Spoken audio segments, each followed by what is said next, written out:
O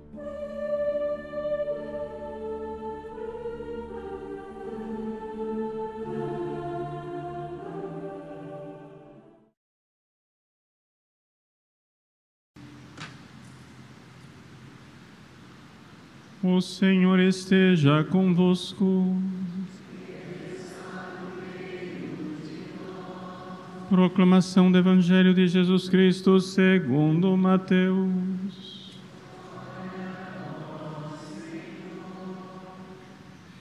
Naquele tempo, vendo Jesus as multidões, subiu ao monte e sentou-se. Os discípulos aproximaram-se e Jesus começou a ensiná-los.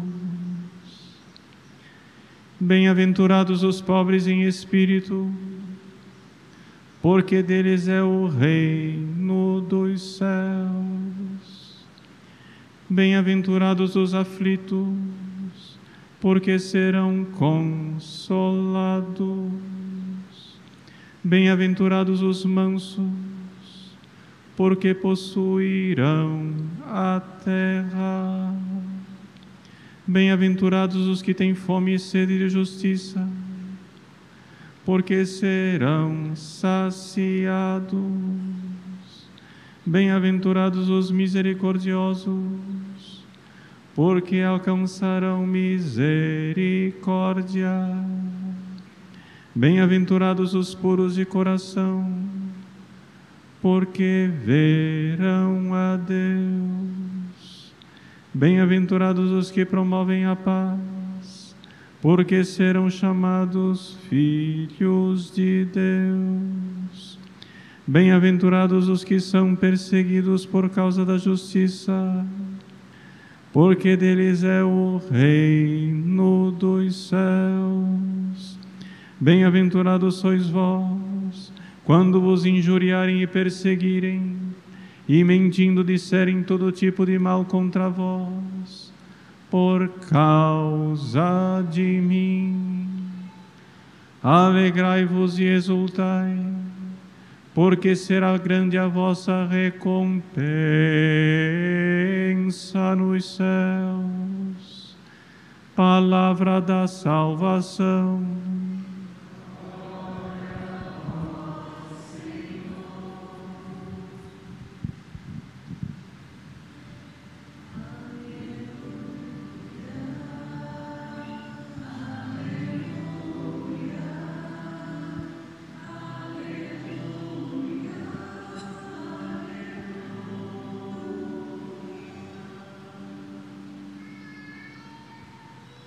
Meus queridos irmãos e irmãs, hoje celebramos com grande alegria a solenidade de Todos os Santos.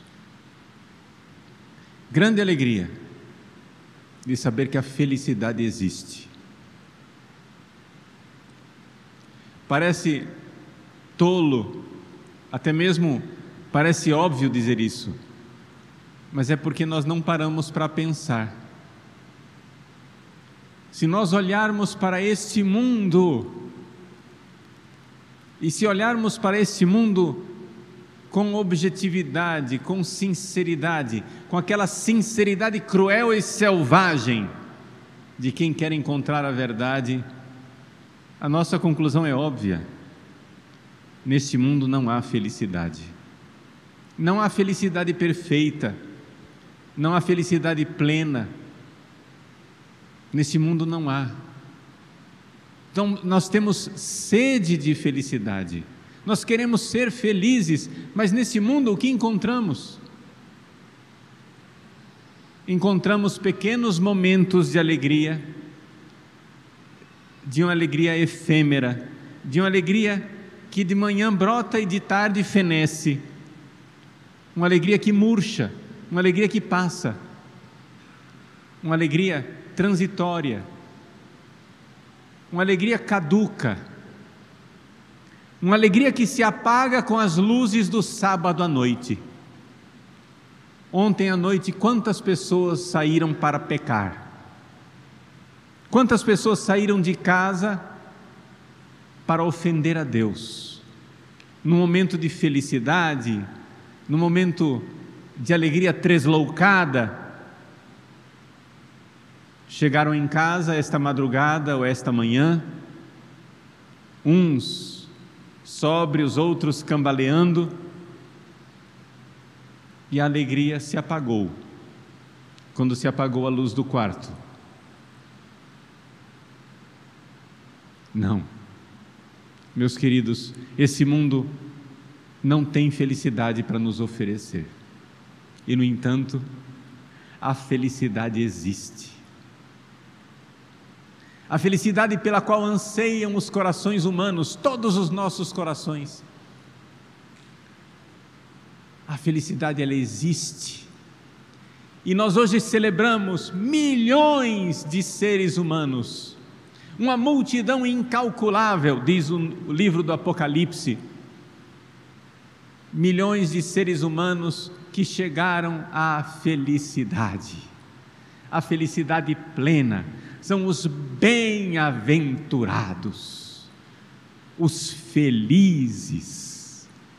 Celebramos hoje a feliz Virgem Maria, nós celebramos hoje o feliz São José, nós celebramos hoje a feliz Teresinha, o feliz Padre Pio, o feliz Carlo Acutis. Esses homens e mulheres felizes que alcançaram a felicidade. Mas como eles fizeram isso? Nós poderíamos bem dizer que o nome da festa de hoje é Solenidade de Todos os Santos, mas poderiam dar um outro nome para ela. O nome da festa de hoje é o Milagre da Oração. O milagre da oração, porque é isto que faz os santos. A santidade não é causada por uma causa humana, a santidade é causada por uma intervenção divina, para aqueles que se dispõem a receber esta intervenção numa vida de oração, numa vida verdadeira de encontro com Deus. Eu hoje, no dia de hoje, exato dia de hoje, eu tenho a alegria de celebrar 40 anos de minha crisma. Fui crismado no dia de Todos os Santos do ano da graça de 1980. Pelo nosso arcebispo Dom Bonifácio Piccinini, que naquela época era um jovem arcebispo de 51 anos. Hoje Dom Bonifácio é nosso arcebispo emérito. Aproveite para hoje rezar por ele. Eu rezo por ele, pelo meu padrinho de crisma, que Deus lhes dê um lugar no céu, as graças, a saúde, a vida, a perseverança necessárias para isso. Mas eu digo no meio da homilia que estou fazendo 40 anos de crisma, porque com a crisma nós recebemos os dons do Espírito Santo, que são os dons que Deus nos dá para agirmos santamente. Quando os dons do Espírito Santo começam a aparecer na nossa vida, eles começam realmente a brotar, ou seja, nós já temos o dom, só que nós não estamos agindo com esses dons. Quando eles começam a aparecer nessa vida, é sinal de que nós estamos no caminho da santidade, estamos verdadeiramente nos aperfeiçoando na santidade, porque quem age a partir dos dons do Espírito Santo age santamente, age divinamente. E eu estou dizendo isso por uma razão pastoral muito objetiva. Nós somos batizados, somos crismados, temos o dom do Espírito Santo, por que cargas d'água nós não nos comportamos divinamente? Por que é que as pessoas que estão ao nosso redor, não veem estes dons do Espírito Santo brotarem num comportamento divino e santo? Por que é que eu com 40 anos de crisma, por que é que nós, miseravelmente, não somos os santos que Deus gostaria que nós fôssemos? E a razão é muito simples, meus queridos, os santos rezaram muito, os santos rezaram bem, os santos rezaram sempre. E se nós não somos santos, é porque não rezamos muito, é porque não rezamos bem e é porque não rezamos sempre. Nós precisamos hoje, para alcançar essa felicidade, essa alegria no céu, tomar o firme e determinado propósito de rezar e rezar muito, de ter uma vida com Deus. Ele é o nosso melhor amigo. Como é possível que nós prefiramos gastar horas e horas a fio na frente de um monitor de televisão, de computador, de celular, assistindo vídeos, filmes, horas e horas, como se aqueles personagens dos filmes fossem nossos amigos, deixando de lado o único e verdadeiro amigo. Como é possível? O meu telefone celular, ele tem uma função onde você lá pede para ele mostrar o tempo que você gastou naquele dia nas redes sociais. Eu devo dizer, com a graça de Deus, que gasto pouco tempo. Mas, mesmo assim, quando eu clico ali para ver o tempo que eu gastei nas redes sociais, conferindo notícias, vendo recados, eu olho para aquele tempo e comparo com o meu tempo de oração. E eu digo, meu Deus, como é possível alguém dizer que não tem tempo para rezar? Como é possível dizer eu não tive tempo?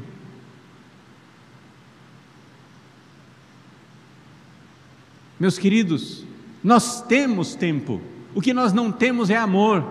Nós temos tempo, o que nós não temos é a decisão, a determinada determinação de preferir Deus. Tudo é mais importante do que Deus. Tudo é mais urgente do que Deus. Hoje eu não pude, por quê? E todos os dias tem uma desculpa. Hoje eu não pude, não deu tempo. Eu sou padre, eu estava preocupado e ocupadíssimo na minha vida pastoral. Mas padre, se você é padre e não tem tempo para rezar, você tem tempo para o que mais na vida? Quando nosso Senhor Jesus Cristo escolheu os seus apóstolos, Ele disse que escolheu os 12 para que estivessem com Ele e para enviá-los em missão. Para que estivessem com Ele e para enviá-los em missão, e os apóstolos entenderam isso perfeitamente. Quando Jesus subiu aos céus e enviou o Espírito Santo, os apóstolos logo viram que eles estavam gastando tempo demais servindo às mesas das viúvas e dos órfãos, e então eles disseram: escolhamos 7 homens que sejam diáconos para servir às mesas, e nós, apóstolos, nos dedicaremos mais à oração e à pregação da palavra, para que estivessem com Ele na oração e para enviá-los em missão na pregação da palavra. E isto que eu digo para os padres e digo para os seminaristas, eu digo também para você, meu irmão leigo, minha irmã leiga. Se você não tem vida de oração, você não tem nada. Você não tem vida, porque isso que você vive não é vida. Isso é morte disfarçada de vida, é morte que se agita. Se você não tem vida de oração, vida íntima, vida com Deus, você não tem vida. Você está simplesmente disfarçando a morte, porque tudo o que você está cultivando lhe será tirado, tudo, absolutamente tudo será tirado, só o único necessário não lhe será tirado. Essa frase, você já reconheceu, vem da exortação de nosso Senhor Jesus Cristo a Santa Marta, e Santa Marta se tornou santa exatamente porque ouviu essa exortação de Jesus. Marta, Marta, tu te inquietas e te agitas com muitas coisas, nas panelas da cozinha, no WhatsApp, no Facebook, no Instagram, no Netflix, no YouTube. Tu te inquietas e te agitas com muitas coisas, carregado, levado, assolado para todos os lados como um cachorro levado pela coleira, por uma multidão de paixões, de pensamentos, de perda de tempo, suma perda de tempo. A vida está passando e você na frente de uma tela, de um monitor. Que custo isso será para a eternidade? O que é que isso significa de perda de glória no céu, se você chegar a se salvar? Porque muitos não se salvam, e não se salvam porque não rezaram, e não se salvam porque preferiram as panelas da cozinha. Marta, Marta, Maria escolheu a melhor parte, aquela que não lhe será tirada. Meu querido, minha querida, tudo aquilo que agita você o dia inteiro lhe será tirado, e só não lhe será tirado se você viver tudo isso em Deus, em Cristo Jesus, numa vida de oração. Você é casado, sua mulher lhe será tirada. Você é casada, seu marido lhe será tirado, seus filhos lhe serão tirados, seus pais lhe serão tirados, sua saúde lhe será tirada, sua casa, seus bens, sua conta bancária, tudo lhe será tirado. A única coisa que não lhe será tirada é a amizade que você teve nesta vida com nosso Senhor Jesus Cristo e o tempo que você dedicou à oração. E no entanto, nós estamos ocupados demais para rezar.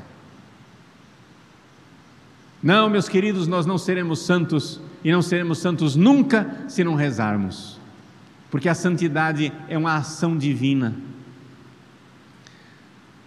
O ferro frio, ele não se esquenta por seu próprio poder. O ferro não tem energia para se esquentar, mas o ferro lançado ao fogo, ele se torna fogo. Ele primeiro se purifica da ferrugem. A oração, nos primeiros estágios da nossa vida de oração, ela vai nos purificando. Sim, essa é a primeira coisa. Por quê? Porque se você reza e a sua vida não está mudando, existe alguma coisa sumamente errada com a sua oração. Essa é a primeira coisa que eu quero que você leve de bem prático e concreto para a sua vida. Se você tem vida de oração íntima com Jesus e a sua vida não está mudando gradualmente, você está rezando mal, existe algo profundamente errado com a sua oração. Aquilo não é oração, aquilo é simulacro de oração, aquilo é farsa de oração, aquilo é teatro de oração. Existe algo profundamente errado, porque o ferro que se lança no fogo esquenta, não pode não esquentar. E então ele vai se purificando da sua ferrugem, e com o tempo ele vai aquecendo e vai ficando incandescente. Essa é a segunda fase da vida de oração. A primeira é a purificação. A segunda é uma fase iluminativa, onde vão começando a aparecer as propriedades divinas e você começa realmente a se comportar divinamente. Os dons do Espírito Santo vão aparecendo. Você começa a ter um temor de ofender a Deus. O temor do Senhor é o princípio do saber. Depois você começa a sentir uma ternura e uma piedade filial para com Deus, para com Nossa Senhora, para com a Santa Igreja. Isso é prodigioso, é uma piedade prodigiosa, um amor prodigioso, de ternura. E assim vão aparecendo todos os outros dons do Espírito Santo, até que finalmente, como coroa desse processo, aparece a sabedoria. O maior de todos os dons do Espírito Santo. A sabedoria é uma mistura de conhecimento e de amor. É quando a pessoa conhece e ama. Ama a cruz de Cristo e conhece os segredos do coração de Jesus. Num amor estremecido, uma sabedoria, saborear o amor de Deus em qualquer circunstância da vida. E então o ferro começa a derreter, começa a se fundir, a se confundir com o fogo. O ferro torna-se líquido, começa a lançar labaredas como fogo, e essa é a terceira fase da vida de oração, a vida unitiva, em que o ferro está tão unido ao fogo, que é um verdadeiro matrimônio espiritual. Assim, este é o itinerário dos santos. Os santos foram santos porque passaram por esse processo, por esta vida de oração, por essa vida de transformação. Celebramos hoje a felicidade. Existe uma felicidade esperando por nós no céu. E a felicidade é daqueles que nessa vida rezarem. Os santos foram santos porque rezaram. Os pobres condenados do inferno se perderam porque não rezaram. Tenha uma vida espiritual, uma vida de intimidade, uma vida de amor com Cristo. Viva a sua vida, ame tudo o que você precisa amar, por Cristo, com Cristo e em Cristo. Vamos nos determinar, meus queridos. Vamos dizer hoje, como Santo Expedito, odie, hoje eu vou ter vida de oração, hoje é o primeiro dia do resto da minha vida em que eu terei sim uma intimidade com Cristo, um amor com Cristo. Comece engatinhando, comece devagar, comece em orações vocais, comece em oração filial, escreva cartas para Jesus, vá falando com Ele, mas tenha tempo para Ele. Este é o maior investimento que você pode fazer na sua vida, porque somente isso não lhe será tirado, todo o resto, tudo mais, vai ser tirado. Meus queridos, existe um céu maravilhoso esperando por nós, e esse céu é dos violentos. Sim, o reino dos céus sofre violência, e são os violentos que conquistam o reino dos céus, porque só existe um tipo de gente que reza, é quem faz violência no seu dia para encontrar tempo para rezar. Se você não fizer violência no seu dia, você não reza. Você pode sair de férias, ficar de papo para o ar 24 horas, vai chegar o final do dia e você vai dizer: não tive tempo de rezar. Não pense que você não reza porque você trabalha muito, você não reza porque você não quer. Só existe um tipo de gente que reza, aquele que faz violência no seu dia. Então vamos lá, arrebatemos o reino dos céus, conquistemos a santidade com a vida de oração, determinada determinação, que caia o mundo, que o inferno gema, que venham todas as legiões infernais contra você, mas não deixe a oração.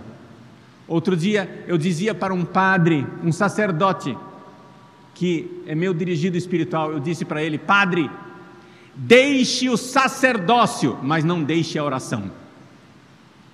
Deixe o sacerdócio, mas não deixe a oração. É evidente que se ele não deixar a oração, não vai deixar o sacerdócio. Mas por hipérbole, para exagerar, para entender a importância da oração. Deixe tudo, mas não deixe a oração. É o único necessário.